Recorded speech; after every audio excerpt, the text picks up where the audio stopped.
If the United States goes to war with Venezuela, could Jamaica actually be pulled into the fight? Now, it sounds extreme, but history shows that small Caribbean nations have been drawn into great power conflicts before, and signs today point to a region quietly preparing for something big. The United States is Jamaica's closest security partner. When Washington moves an aircraft carrier, submarines, and long range bombers into the Caribbean basin, that military footprint doesn't just stay isolated. It changes regional flight paths, increases naval traffic, and introduces an air of tension into Caribbean waters. Even without direct conflict near Jamaica's shores, a US Venezuela war becomes a Jamaican issue almost immediately. So in this video, we're going to break down whether Jamaica could end up entering a US-Venezuelan war.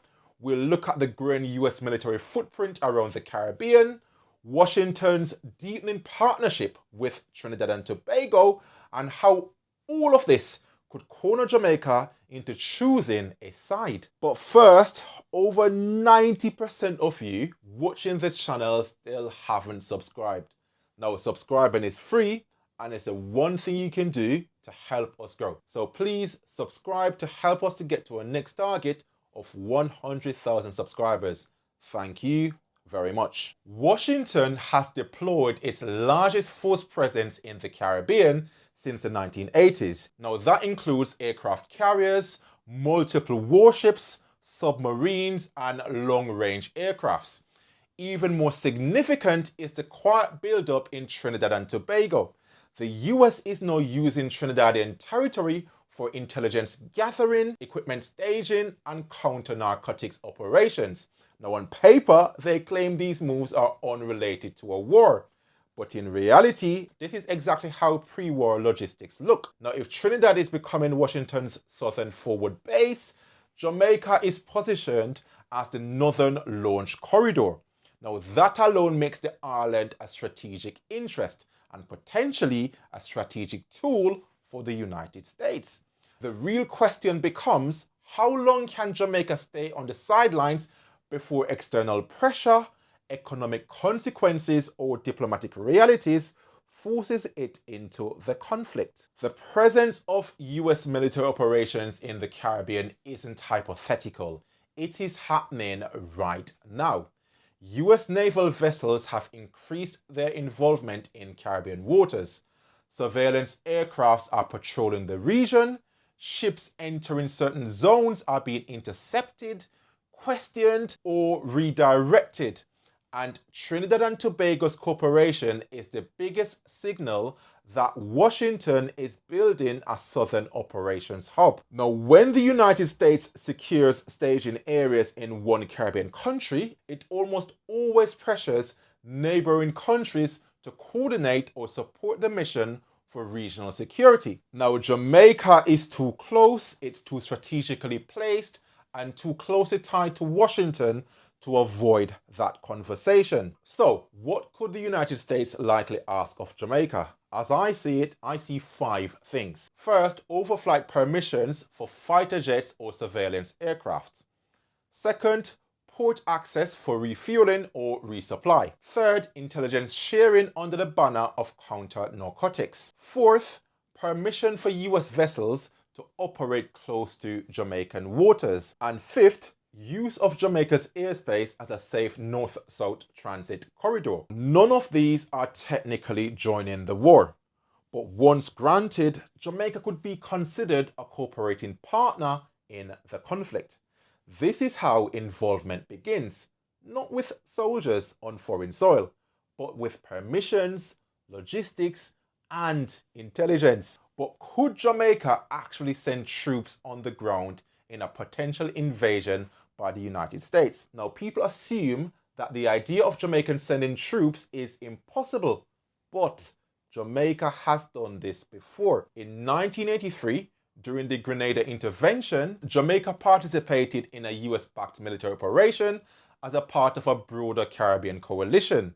A small number of Jamaica Defense Force personnel took part, even as Jamaicans at home debated fiercely whether the island should be involved at all.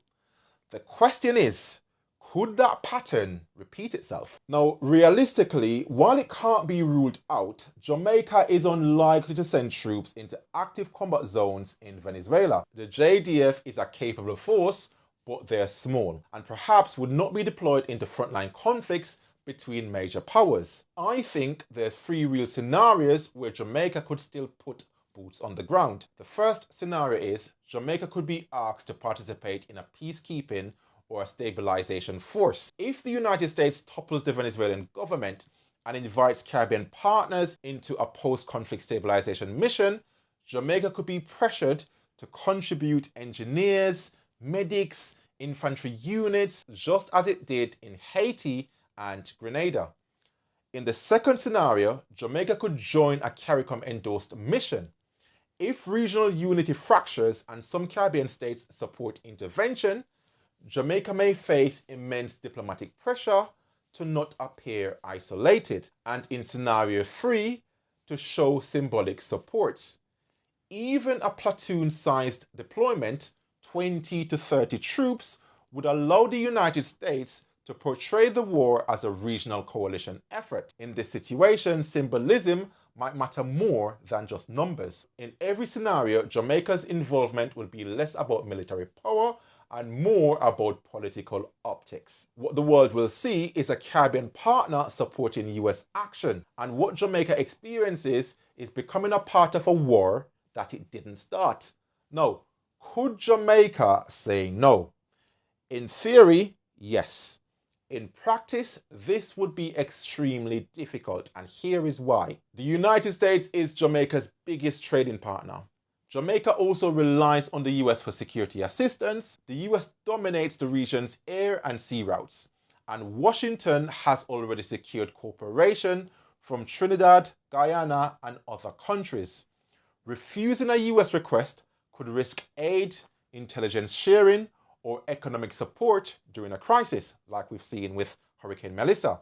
Saying no might protect Jamaica's sovereignty, but saying no could also cause economic retaliation, diplomatic tension, or operational difficulties in areas like border and security. We only need to go back to 2010 with the Dodos affair, when Jamaica tried to hold out on approving the US extradition request for Christopher Coke. We can all remember how that ended. But at the same time, saying yes could fracture CARICOM unity, anger pan-Caribbean peace advocates, and increase risk at home, especially if traffickers or foreign actors begin to retaliate. Jamaica is stuck between two bad options, and neutrality becomes harder to maintain once the first missile is fired.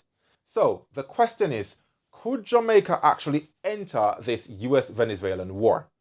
Now, not with a large army, not with tanks or fighter jets, but yes, Jamaica could enter the war through logistics, political endorsement, intelligence support, or even a small peacekeeping deployment. And the real warning sign is this: the US has already begun deep operational cooperation with Trinidad and Tobago.